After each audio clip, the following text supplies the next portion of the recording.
மணிக்கு வந்துட்டோம். சாப்பாடே வேணாம், விஜய் தானே எங்களுக்கு. இது பேர் வைக்கிறேன், என் பையனுக்கு பேர் வைக்கல, தளபதியாக வந்து பேர் வைக்கணும். அதனால் வந்திருக்கோம், நானே என் ஒய்ஃப் வந்திருக்கோம். கூட்டம் ரொம்ப அதிகமாக இருக்கனால பார்த்து இல்லைன்னா பண்ணிட்டு வந்திருக்குப்பா. முதலே வந்திருக்கோன்னு சொல்லி கூப்பிட்டேன். நான் அதிகமாக கூட பார்க்க முடியாதுன்னு சொல்லி தான் உங்களை உடனே முடிஞ்சா வந்துன்னு சொல்லி கூப்பிட்டேன். எவ்வளோ கூட்டமாக இருக்குது, எப்படி என்ன சமாளிப்பீங்க? பாப்பா எப்படி சமாளிக்க? அதுக்காக தான் ஃபோன் பண்ணது. ஏமாமா கும்பல்ல தான் இருக்கோம், என்ன விஜய் வரல, பார்த்துட்டு தான் வருவா. நீங்க போய் சாப்பிடுறதா சாப்பிடுங்க, இங்க சுத்தமா டவரே இல்ல.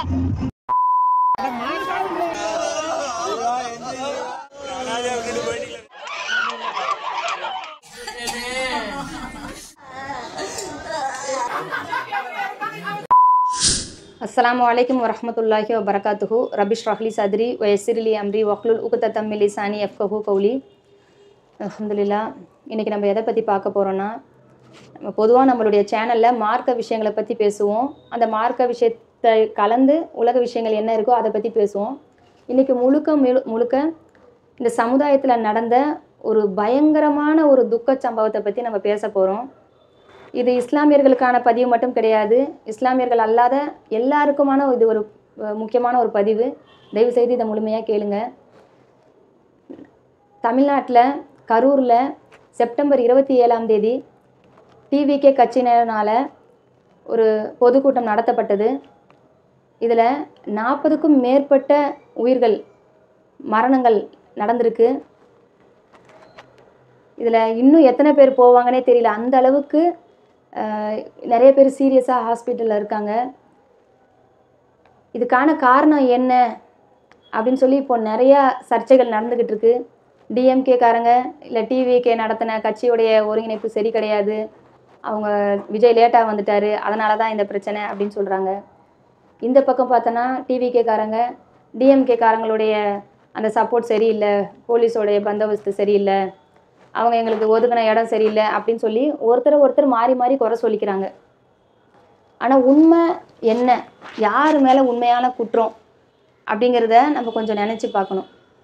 ஏற்கனவே நம்ம சேனலில் இந்த டிவிகே நான் கட்சி நடத்தின ஒரு கூட்டத்துக்கு இஸ்லாமிய பெண்கள் கிளம்பி போகிறதையும் அவங்க குடும்பத்தை விட்டுட்டு போகிறோம், நாங்கள் எங்களுக்கு விஜய் தான் முக்கியம், நான் அப்படியே பார்த்த உடனே அவங்கள கட்டி பிடிச்சிக்கணும், நான் காலையிலேருந்து நைட்டு 1 மணி வரைக்கும் காத்து கிடக்கிறேன், இப்படியெல்லாம் அவங்களுடைய அந்த ஆதங்கத்தை கொட்டின வீடியோக்கள் எல்லாம் போட்டு தற்குறிகளா அப்படின்னு சொல்லி போட்டு இஸ்லாமிய ஆண்கள் பெண்கள் 2 பேருக்குமே நம்ம அட்வைஸ் பண்ணியிருந்தோம், இப்படிலாம் இருக்கக்கூடாதுன்னு சொல்லி. அப்போ தற்குறிகளா அப்படின்னு சொன்ன ஒரு விஷயம் கூட நமக்கு ஒரு கொஞ்சம் ஹார்ஷான வார்த்தையை சொல்லிட்டோமோ அந்த மாதிரி தோணுச்சு. ஆனால் இன்னைக்கு நடந்திருக்க இந்த விஷயத்தை பார்க்கும்போது இன்னும் தரங்கட்ட தற்குறிகளா, இன்னும் மோசமான ஏதாவது வார்த்தைகளை போட்டிருக்க மாட்டோமா அப்படின்னு நினைக்க தோணுது. ஏன்னா இதுக்கு காரணம் முழுக்க பொதுமக்களாகிய நாம தான். எந்த அரசியல்வாதி யாரை வேணால் எப்படி வேணால் திட்டிக்கலாம், பழி சொல்லிக்கலாம், அவங்களுடைய சப்போர்ட் இவங்களுக்கு சப்போர்ட் பண்ணலாம், இவங்களுடைய சப்போர்ட் அவங்களுக்கு சப்போர்ட் பண்ணலாம், அது நம்மளுக்கு தேவை கிடையாது. நம்மளை யாரும் கையை பிடிச்சி வெளியே இழுத்துட்டு போகல, ஆனால் நம்மளாக தான் அங்கே போய் நின்றுருக்கோம்.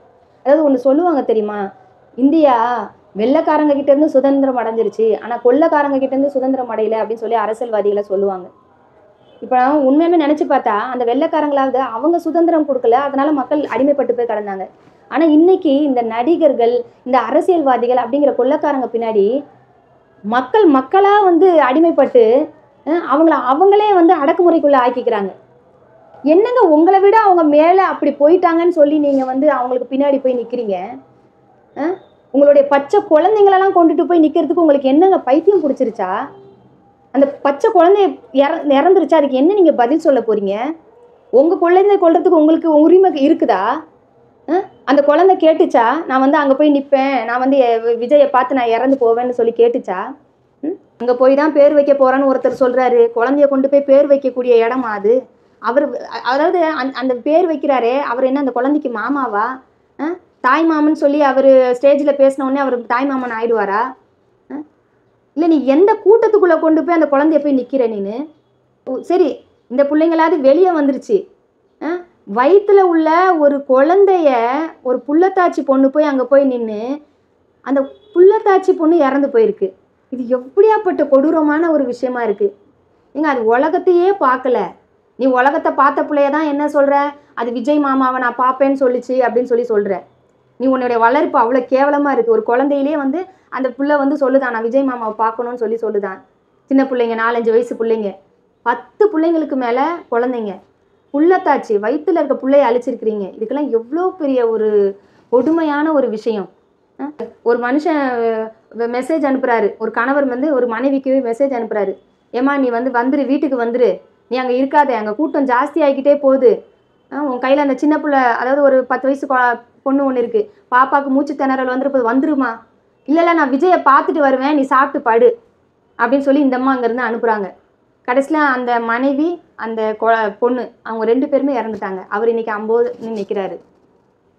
ஏம்மா உனக்கு அப்படி ஒரு கணவன் வந்து உன்னைய கூப்பிடுறாரு, அங்கே சூழ்நிலை சரியில்லைன்னு சொல்கிறாரு, இல்லை நான் வந்து விஜயை பார்த்துட்டு தான் வருவேன், நீ அங்கே நின்று உன் உயிரை உரியே, உன் கூட இருக்க உன் பிள்ளையும் கூட்டு போய் உயிரை விட வைக்கிறியே.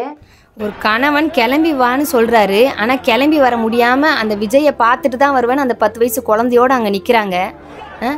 ஒரு காலையில் வரீங்க, சரி ஒரு நடிகனை பார்க்கணும் ஆசைப்பட்டுட்டே வந்துட்டீங்கன்னு நினச்சிக்கோங்க, வந்த இடத்துல லேட் ஆகுது, அது 12 மணின்ற இடத்துல உங்களுக்கு 1 மணி 2 மணி ஆகுது. உங்கள் புள்ள எவ்வளோ நேரம் பசித்தாங்கன்னு தெரியாதா? சில பேர் 4-5 மணிக்கெலாம் வந்ததா சொல்கிறாங்க. சரி நீங்கள் ஒரு 8 மணிக்கே வந்ததா இருக்கட்டும், உங்கள் புள்ள ஒரு 4 மணி நேரம் 5 மணி நேரம் தானேங்க பசித்தாங்க, அதுக்கு மேலே அந்த குழந்தை எப்படிங்க இருக்கும்? அப்போ போனோம், சரி பார்க்க முடியல, சரி ஒரு 2 மணிக்கு கிளம்பிடுவோம், அவர் வரதா இல்லை அப்படின்னு கிளம்பாம அந்த குழந்தைய வச்சுக்கிட்டு நைட்டு வரைக்கும் வச்சுக்கிட்டு, அப்படி என்னங்க ஒரு நடிகனை பார்த்தே ஆகணும்னு ஒரு வெறி. இந்த பாருங்க, அந்த குழந்தைய மேலே தூக்கி கொடுக்குறாங்க, அந்தளவுக்கு அந்த இருட்டுக்குள்ளே வரைக்கும் அந்த குழந்தைய வச்சுக்கிட்டு அங்கே நிற்கணும்னு என்ன வெறின்னு நான் கேட்குறேன். இந்த கூட்டத்தை பார்த்தாலே பார்க்குறவங்களுக்கே மூச்சு திணறது, தலையோட தலை இடிச்சுக்கிட்டு இடம் பத்தாமல் மேலே ஏறி குதிச்சுக்கிட்டு வந்துக்கிட்டு, இப்படி இருந்து தான் ஆகணுமா? இப்படி ஒரு நடிகனை பார்த்து தான் ஆகணுமா? இப்படி செத்து தான் ஆகணுமா? இந்த மாதிரியாம ஒரு நடிகன் பின்னாடி போய் நீங்கள் நிற்பீங்க? அப்படி ஒரு நடிகனை பார்த்தே ஆகணுமா? இன்னைக்கு நீ இறந்து போயிட்டியே, அவர் வந்து யாரையாவது இப்போ வந்து பார்த்தாரா? உங்கள் குடும்பத்தில் இப்படி நடந்திருக்க ஒரு துயர சம்பவமாவது அவருக்கு தெரிய போதா? இன்னைக்கு என் புள்ள போயிடுச்சே அப்படின்னு சொல்லி வயிற்றுலையும் வாயிலையும் அடிச்சுக்கிட்டு அழுகுறீங்க. அந்த உயிரெல்லாம் திரும்பி வருமா? இல்லை முதல்லாம் வந்து ஒரு காலத்தில் இளைஞர்கள் வந்து நடிகர்களுக்கு பின்னாடி பைத்தியமாக இருப்பாங்க, அரசியல்வாதிகளுக்கு பின்னாடி பைத்தியமாக இருப்பாங்க, சரிங்களா? என்ன வேணால் செய்ய இதுவாக இருப்பாங்க. தீ குளிக்கிற காலம்லாம் கூட இருந்துச்சு. அவங்க அரசியல்வாதிகளாக பணத்தை கொடுத்து குளிக்க வச்சாங்களோ, இல்லை இவங்க வந்து அந்த நடிகர் மேலேயும் அரசியல்வாதிகள் மேலேயும் ஒரு பைத்தியத்தில் பண்ணாங்களோ, அப்படிலாம் கூட ஒரு காலம் இருந்துச்சு. இன்னைக்கு நீ வீட்டில் உள்ள பொம்பளைங்களே பிள்ளைங்களை கொண்டு போய் அழிக்கக்கூடிய காலம். அதாவது என்ன சொல்கிறது, யாருக்கு அட்வைஸ் பண்ணுறது? இளைஞர்கள் சரியில்லை, அவன் வந்து படிக்காமல் குடும்பத்தை பார்க்காம நடிகனுக்கு பின்னாடி வந்து நிற்கிறான் அப்படின்னு சொல்லி அவங்கள திட்டுறதா? இல்லை வீட்டில் உள்ள பெரியவங்களே சரியில்லையே? எத்தனை பேர் 40 வயசுக்கு மேலே உள்ள ஆண்கள் இறந்துருக்காங்க, பெண்கள் இறந்துருக்காங்க. அப்போ இளைஞர்களை மட்டும் திட்டுறதா? இல்லைனா இளைஞர்களை வழி நடத்துகிற அந்த தாய் தகப்பனே சரியில்லைன்னு அவங்கள திட்டுறதா? இன்னைக்கு வீட்டில் உள்ள பெண்களே இப்படி இருக்காங்க, தாய்மார்களே இப்படி போய் நிற்கிறாங்க. தாய்மார்களே நின்று குழந்தைங்கள சாவடிச்சா அப்போ நம்ம யாருக்கு போய் அட்வைஸ் பண்ணுறது? அந்த நடிகர் வந்து இப்போ உனக்கு ஏதாவது பண்ணிட்டாரா? இங்கே பாருங்க, நடிகராகட்டும் இல்லை அரசியல்வாதிகளாகட்டும் அவங்களுக்காக தான் உழைக்கிறாங்க, யாருக்காகவும் அவங்க வந்து நிற்கல. படத்தில் அவங்கள ரொம்ப நல்லவங்க மாதிரி காட்டலாம், ஆனால் நிஜ வாழ்க்கையில் அவங்க அப்படி இருப்பாங்க. அது நம்மளுக்கு தேவையும் இல்லை, அவன் நல்லவனாக தான் இருக்கணும் அப்படின்ற அவசியம் நம்மளுக்கு இல்லை. இது ஒரு பொழுதுபோக்கு விஷயம். பொழுதுபோக்கு, நீ பொழுதுபோக்குக்காக போய் ஒரு தடவை படம் பார்க்குறீங்களா, அவ்வளோதான் அவங்களுக்கும் நம்மளுக்கும் உள்ள உறவு. இல்லை எனக்கு இந்த ஜனநாயக நாட்டில் நான் ஓட்டு போடுறதுக்கு எனக்கு உரிமை இருக்கும், ஓட்டு போட போகிறீங்களா, அதுதான் அரசியல்வாதிகளுக்கும் நம்மளுக்குள்ள உறவு. அதை தவிர அவங்க பின்னாடி போய் நின்றுக்கிட்டு உங்கள் உயிரை கொடுத்து, இங்கே பாருங்கள், அரசியல்வாதிகளை பொறுத்த வரைக்கும் நீங்கள் ஒரு ஓட், சரிங்களா? அதே மாதிரி சினிமாக்காரங்களை பொறுத்த வரைக்கும் நீங்கள் ஒரு டிக்கெட். ஆக மொத்தம் நம்ம அவங்களுக்கு ஒரு நம்பர், அவ்வளோதானே தவிர நம்மளை அதை தவிர அவங்க எதுவும் பார்க்க போகிறது கிடையாது. அதுக்கு மேற்கொண்டு அவங்க ஒன்றும் பார்க்க போகிறதில்ல. நம்பராக நினைக்கிற ஒரு ஆளுங்களுக்காக வேண்டி உன்னை நம்பியே வாழ்கிற குடும்பத்தை விட்டுட்டு நீ போயிட்டியே, இன்னைக்கு அந்த குடும்பத்தை யார் காப்பாற்றுவா? எத்தனை 25-26 வயசு பசங்க, எத்தனை வாலிபர்கள், எத்தனை குடும்ப தலைவர்கள், எத்தனை குடும்ப தலைவிகள், எத்தனை குழந்தைங்க. இதுக்கெல்லாம் அந்த குழந்தைக்கு உங்களால் பதில் சொல்ல முடியுமா? எத்தனை அங்கே சாப்பிட்றதுக்கு, அதாவது அவர் 12 மணிக்கு வராராம், 12 மணிக்கு மேலே வரவருக்காக வேண்டி காலையில் 4 மணிக்குலேருந்தே காத்துட்டு இருக்காங்களாம். எங்களுக்கு சாப்பாடு கூட முக்கியம் இல்லை, எங்களுக்கு விஜய் தான் முக்கியம். இதெல்லாம் வந்து கேட்டு ரசித்து இதை மாதிரி என் புள்ள பேசுதுன்னு சொல்கிறதுக்கு ரசிக்கிறதுக்கும் ஆள் இருக்குது, தாய் தகப்பன் இருக்கிறாங்க. அங்கே வந்து நிற்கிறது பார்த்தா ஓட்டு போடுற வயசு கூட இருக்காது. தம் தோண்டு வயசு வந்து நின்றுக்கிட்டு அந்த எலக்ட்ரிக் கம்பம் மேலே ஏறுறதும், அந்த கூரை மேலே ஏறுறதும், மரத்து மேலே ஏறுறதும், கீழே உளுந்து கை கால் போய் நீ கடந்தா உன் தலைவர் வந்து உனக்கு சோறு போடுவாரா? இல்லை நீ என்ன உன் உயிரை கொடுக்க போனியே, அது என்ன அப்படி ஒரு பெரிய மகாசபையில் போய் நின்றுட்டியா நீனு? இல்லை பெரிய போராட்டத்தில் போய் நின்றுட்டியா? என்ன நெரிசலில் நீ செத்துருக்க? உன் உயிருக்கு இன்னைக்கு மதிப்பு இருக்கா? நீ செத்து போயிருக்கே, செத்து போன இடத்த வச்சு நீ எதுக்காக செத்து போனன்னு நம்ம சொன்னோன்னா நம்ம மரணத்தில் கூட ஒரு மேன்மை இருக்கணும். இன்னைக்கு நீ எதுக்காக செத்து போன? நான் ஒரு நடிகனுக்காக போய் நின்னேன், நான் செத்துட்டேன். ஏங்க நான் இல்லைங்க இந்த மாதிரி தீண்டாமை ஒழிப்புக்காக போய் நின்னேன், இல்லை நான் இந்த மாதிரியான ஒரு நல்ல போராட்டத்துக்கு சமுதாயத்துக்காக போய் நின்னேன், என்னை சுட்டு கொண்டாங்க, ஒரு மதத்தின் அடிப்படையில் ஒரு சாமி கும்புறதுக்காக போனேன், ஏதோ ஒரு நெரிசலில் செத்துட்டேன்னா கூட சரி ஒரு புனிதம் அடைந்துட்டான் ஒரு உயிர் அப்படின்னு கூட சொல்கிறதுக்கு வாய்ப்பு இருக்குது. ஆனால் இன்னைக்கு நீ எதுக்காக செத்துருக்க? உன் உயிருக்கு ஏதாவது ஒரு மதிப்பு இருக்கா? நீ செத்தது இல்லாமல் உன் பிள்ளைங்களையும் சாவடிச்சு. இங்கே பாருங்க, அவங்க நேரத்துக்கு வரலைன்னா அவங்க வேணுக்குனே தான் பண்ணுறாங்க. நடிகர்களை பொறுத்த வரைக்கும், அரசியல்வாதிகளுக்கு பொறுத்த வரைக்கும் அவங்களுக்கு கூட்டத்தை காமிக்கணும். அவங்க 12 மணி சொன்ன நேரத்துக்கு அவங்க வந்து நின்று இருந்தாங்கன்னா அவங்களுக்கு வந்திருந்த கூட்டம் கம்மியாக தான் இருந்திருக்கும். காக்க வச்சு நிறைய பேர் ஆக அவங்களுடைய மாஸ் அவங்க காட்டுறாங்க. அவங்க மாஸ் காட்டுறதுக்காக நீ லூஸ் மாதிரி போய் நிற்கிறியே, உன் உயிரை விடுறியே. இன்னைக்கு யார் அந்த உயிரெல்லாம் கொண்டு வருவா? அரசியல்வாதிங்க இவங்க மேலே அவங்க பழி போடலாம். இன்னைக்கு அதை வச்சு ஆதாயம் தேடுவாங்கங்க. டிஎம்கேவை கவுக்கணும்னு இவங்க நினைப்பாங்க, இல்லை டிவிகேவை கவுக்கணும்னு அவங்க நினைப்பாங்க. இது அவங்களுடைய பொழைப்புங்க. நீ வேலைக்கு போனாதான் உனக்கு சாப்பாடு. அதை விட்டுட்டு இந்த அரசியல்வாதிகளுக்கும் இந்த நடிகர்களுக்கும் இந்த கூத்தாடிங்க பின்னாடி போகிறது என்னைக்கு தான் நிற்க போகுது? நம்மளை வச்சு பணம் சம்பாதிச்சுக்கிட்டு இருக்காங்க. நீ ஒருத்தனுமே படம் பார்க்கலன்னு வச்சுக்கோங்களேன், அவங்க எல்லாருமே பிச்சைக்காரங்க. நீங்கள் யாருமே ஓட்டு போடலைன்னா அவங்க எல்லாருமே கீழே வந்துடணும். ஆனால் நம்ம என்ன பண்ணுறோன்னா நம்மளுடைய தரத்தை நம்ம குறைச்சிக்கிட்டு அவங்கள உயர்த்திட்டு இருக்கோம். நம்மளுடைய மதிப்பு என்னன்னு நம்ம தெரியணும். முதல்ல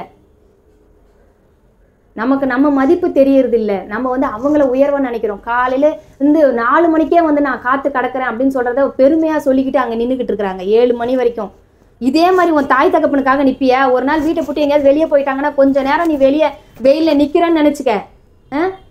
வரத்துக்கு ஒரு அம்மா அப்பா வெளியே போயிட்டு வராங்க, ஒரு வேலை முடிச்சுட்டு வராங்கன்னா உனக்கு எவ்வளோ கோவம் வரும். நான் இங்கே எவ்வளோ நேரமாக வெளியே நின்றுக்கிட்டு இருக்கேன் அப்படின்னு சொல்லி எவ்வளோ கோவப்படுவேன். உங்கள் அம்மா கிட்ட ஒரு சாப்பாடு கேட்டுட்டு அந்த சாப்பாடு அந்த அம்மா கொடுக்கலன்னா கொஞ்ச நேரம் ஒரு 1/2 மணி நேரம் வெயிட் பண்ணிட்டேன்னா உனக்கு எவ்வளோ கோவம் வரும். எவனுக்கோ ஒருத்தனுக்காக போய் நீ நின்றுக்கிட்டு கிடக்குறியே, எவனுக்காக ஒருத்தனுக்காக உயிரை விடுறியே.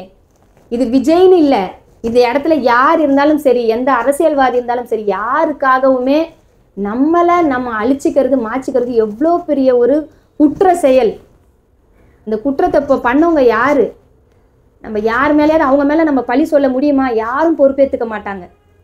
ஒரு நடிகரோட படம் வெளியே வந்துட்டா அந்த பூஜை பண்ணுறது என்ன, அவங்களுக்கு பாலாபிஷேகம் பண்ணுறது என்ன, நாளே போய் டிக்கெட் எடுத்து உட்கார்றது என்ன, அதுக்கு அமக்கலம் பண்ணுறது என்ன, இதனால உனக்கு என்ன பெருமை கிடச்சிருச்சு? நீ நல்லா படித்து மார்க் எடுத்து நல்லா உழைச்சி உன் தாய் தகப்பன் உன்னை எவ்வளோ கஷ்டப்பட்டு வளர்த்துருக்குறாங்க, அவங்களுக்கு நீ நல்ல பேர் எடுத்து கொடுத்து நல்லபடியாக வாழ்ந்தனா அதில் உனக்கு பெருமை. இதில் நீ போய் செத்து கையை காலை உடைச்சி இப்படி கடந்தனா எவ்வளோ ஒரு கேவலம். இன்னும் திரும்பவும் அதான் சொல்கிறேன், இது யாருக்கு அட்வைஸ் சொல்கிறதுனே தெரியல. இதில் தாய் தகப்பனும் சேர்ந்து இருக்கும்போது இந்த சமுதாயத்தில் ஏன் இவ்வளோ கேடுகட்ட நிலை, ஏன் இப்படி ஒரு சம்பவம், இதை மாதிரி ஒரு கருப்பு சம்பவம் இருக்கவே முடியாது. அந்த மாதிரியான ஒரு சம்பவம் இது. இப்போ இஸ்லாத்தில் இல்லாத சகோதரர்களாகுது அவங்களுக்கு வந்து இந்த சினிமாவுடைய மோகம், இதெல்லாம் தப்பு, இது ஹராமு, இது ஹலால், இந்த விஷயம் தெரியாது. ஆனால் எத்தனை பேர் இஸ்லாத்தில் இருந்துக்கிட்டு இந்த மீட்டிங்கில் இறந்தவங்க லிஸ்ட்லேயும் இருக்குது. அதே மாதிரி நான் டிவிகே கட்சிக்கு போகிறேன், நான் அவங்களுக்காக நான் இது பண்ண போகிறேன் அது பண்ண போகிறேன்னு பேசின நிறைய வீடியோஸும் யூடியூப்பில் இருக்குது. இதுக்கு முன்னாடி இருந்த கட்சிக்காரங்க நடிகர்களுக்கு என்னென்ன பண்ணாங்க இஸ்லாமியர்கள்ன்றதும் இருக்குது. அப்போ உங்களுக்கெல்லாம் அறிவில்லையே, ஆண்டவனுக்கு நம்ம பதில் சொல்ல வேணாமா? உனக்கு அல்லாஹ் கொடுத்த உயிரை கொண்டு போய் எவனுக்காகவோ கொண்டு போய் போடுவியா நீ கீழே? ஒவ்வொரு நிமிஷத்துக்கும் ஒவ்வொரு செகண்டுக்கும் நம்ம பதில் சொல்லணும். நம்ம யாரை பின்பற்றுறோம் அப்படிங்கிறது ரொம்ப ரொம்ப முக்கியமான விஷயம். ஒரு நடிகனுக்கு பின்னாடி போய்கிட்டு இருக்க, இன்னைக்கு நீ பெத்த பிள்ளைக்கு மட்டும் நீ ஒரு கெட்ட உதாரணமாக இருக்கல, இந்த உலகத்தில் வாழ்கிற ஒவ்வொருத்தருக்கும் கெட்ட உதாரணமாக குறிப்பிட்ட சில முஸ்லீம்கள் இருக்க தான் செய்கிறாங்க. இந்த மாதிரி நடிகர்களுக்கு பின்னாடி போய்கிட்டு இருக்கவங்க. நம்ம நல்ல விஷயத்தை விட்டுட்டு போனால் எத்தனை பேர் அதை ஃபாலோ பண்ணுறாங்களோ அவ்வளோ நன்மை நமக்கு கிடைக்கும். நம்ம ஒரு கெட்ட உதாரணத்தை இந்த உலகத்துக்கு காமிச்சிட்டு போனோம்னா நம்மளை பார்த்து எத்தனை பேர் அந்த உதாரணத்தை ஃபாலோ பண்ணுறாங்களோ அத்தனை பேருடைய பாவமும் நமக்கு கிடைக்கும். அந்த மாதிரி பாவமான ஒரு செயலுக்கு முன்னுதாரணமாக ஏங்க இருக்கிறீங்க? இப்படி இஸ்லாமியர்கள்லேயே இப்படி இருந்தா அப்புறம் சினிமா இதெல்லாம் பரவாயில்ல, அதெல்லாம் கரெக்டு தான் சொல்கிறவங்கள நம்ம என்ன சொல்ல முடியும்? தயவு செஞ்சு மாறுங்க. இஸ்லாமியர்களாக இருந்தாலும் சரி, மற்றவங்களாக இருந்தாலும் சரி, உங்கள் பிள்ளைங்க பிறந்ததுலேருந்து அந்த பிள்ளைங்களுக்கு என்ன சொல்லி கொடுத்து வளர்க்கணும். இந்த மாதிரி கூத்தாடிகளுக்கு பின்னாடி போகிறது நல்லது, அதை ஒரு பெருமையாக விஜய் மாமாவை பார்க்கணும், அஜித் மாமாவை பார்க்கணும், அவங்கள பார்க்கணும், இந்த அரசியல்வாதிகளை பார்க்கணும், இதெல்லாம் சொல்கிறத பெருமையாக, அவரை மாதிரி டான்ஸ் ஆடுது, இவரை மாதிரி பாட்டு பாடுது, இதெல்லாம் சொல்கிறது பெருமையா? இல்லை. இதை மாதிரி சொல்லி கொடுத்து வளர்க்காம நல்லா படிக்க வைங்க. மற்றவங்களை படிக்க வைக்கிறதோடைய அருமை என்னன்னு சொல்லி கொடுங்க. இந்த சமுதாயத்துக்கு நம்ம என்ன செய்யணும், உன் குடும்பத்துக்கு நீ என்ன செய்யணும், இல்லை நீ உனக்காக நீ எந்த மதத்தில் இருக்கிறியோ, நீ எந்த ஒரு ரிலீஜியஸ் நம்பிக்கையில் இருக்கிறியோ அந்த விஷயத்தில் நீ எந்த அளவுக்கு பர்ஃபெக்டாக கரெக்டாக இருக்கணும். அது எதுவாக இருந்தாலும் சரி. அந்த மாதிரி பிள்ளைங்களை நம்ம எந்த அளவுக்கு ஒரு கரெக்டான ஒரு பாதையில் கொண்டு போகிறோமோ பிள்ளைங்களும் நல்லபடியாக இருக்கும். இன்றைக்கி பெற்றவங்க பிள்ளைங்க எல்லாருமே இங்கே கடந்து இங்கே செத்துக்கிட்டு கடந்தா யாருக்கு நம்ம போய் அட்வைஸ் பண்ணுறது? இந்த டாப்பிக்கை பொறுத்த வரைக்கும் நிறைய விஷயம் பேசிக்கிட்டே இருக்கலாம். நிறையா அந்த வீடியோஸ் எல்லாம் பார்க்க நம்மளுக்கு மனசு கலங்குது. அப்படியே இந்த மாதிரிலாமா இந்த உலகத்தில் நடந்துக்கிட்டு இருக்கு, இன்னுமா இந்த மாதிரி பைத்தியக்காரங்க தெரிஞ்சுக்கிட்டு இருக்காங்க அப்படிங்கிற மாதிரி நம்மளுக்கு மனசு கொதிக்குது. பேச போய்கிட்டே தான் இருக்கும். நம்மளுடைய உயிரோடைய மதிப்பு என்ன அப்படின்னு தயவு செய்து தெரிஞ்சுக்கங்க. நம்மளுடைய உயிரை யாருக்காகவும் எவனுக்காகவும் எந்த அற்பமான விஷயத்துக்கும் நம்ம கொடுத்துட்டு நம்ம இன்னைக்கு நமக்காக நம்மளை நம்பி யார் இருக்கிறாங்களோ அவங்க எல்லாரும் வாயில வயிற்றுல அடிச்சுக்கிட்டு அழுகிற மாதிரி நம்ம நடந்துக்க கூடாது. தயவு செஞ்சு இந்த சினிமா, இந்த அரசியல், இவங்க பின்னாடி போகிற விஷயத்த இதோட முடிச்சுக்கங்க. இதுக்கு மேலே வேணாம். இந்த மாதிரி ஒரு கருப்பு சம்பவம் இந்த மாதிரி நடக்கவே கூடாது இனிமேல் எந்த ஊர்லேயுமே. அதில் நம்ம உறுதியாக இருக்கணும் இன்ஷா அல்லாஹ். இது எந்த கட்சியை தாக்கியோ இல்லை எந்த கட்சிக்கு ஆதரவான பேச்சோ கிடையாது. எல்லா மக்களுக்குமே ஒரு பொதுவான பேச்சு.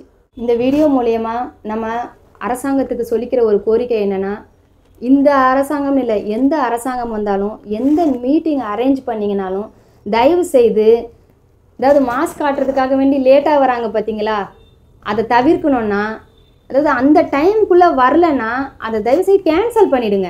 இதுதான் சட்டம் அப்படின்னு கொண்டு வாங்க.